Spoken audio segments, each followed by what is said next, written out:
TP department દ્વારા TP1 Sayajipura final plot 45 ની અંદર પોઝેશન આપવાનું હોય ટીપી ડિપાર્ટમેન્ટ દ્વારા પ્રોગ્રામ લીધેલ છે.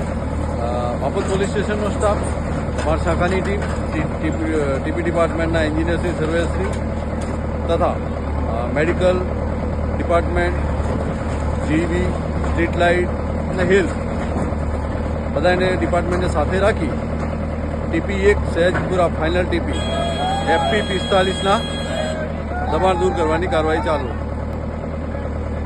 શું નામ આપનું? એન્ક્રોચમેન્ટ રિમોવલ ઓફિસર રાજેશ મેઘવાન. શું કહેવા માંગો છો સાહેબ? કોઈ ઇલીગલ વગર, અગર ઇલીગલ અમને આપ્યા હોત, ઇલીગલ 7 દિવસ માટે આપે છે, કઈ કરવાઈ વગર અમને થોડા છે ખાલી કરવા માટે એવું કહે છે. અમારા નાના છોકરા તો ક્યાં જશે રહેવા માટે? એવું કહું છું. આ ઠંડીમાં કઈ જશે? અમને કોઈ રહેવા માટે કોઈ ભાડે રૂમે આપ્યું હોય, જે તોડવા આવે છે અમને રિક્વેસ્ટ કરી અમને રહેવા માટે તો મૂકે કમસે કમ. કશું વગર આલ્યા જ નહીં. અમે અહીંયા કઈ જઈએ બોલો? બધું અમે કશું ઘર નહીં. અમારું છેલ્લું ઘર હતું 15 થી 20 વર્ષથી અમે અહીંયા જ રહીએ છીએ. એવું નહીં કે બહારથી આવ્યા છે. અમે કોઈ નહીં. અમે કોઈ બધું પાકિસ્તાનથી નહીં આવ્યા રહેવા માટે. બધા ઇન્ડિયા વાળા જ છે અમે. પણ અહીંયા જબરજસ્તી પોલીસ ધમકાઈને અમારું ઘર તોડે છે. ઇલીગલ આલ્યા હોત તો અમે નોટિસો ઠીક છે, અમે અગર અમે ગલતી હોય તમને બધા અમે કોર્ટમાં અમારે 21 તારીખે સુનવાઈ પણ છે.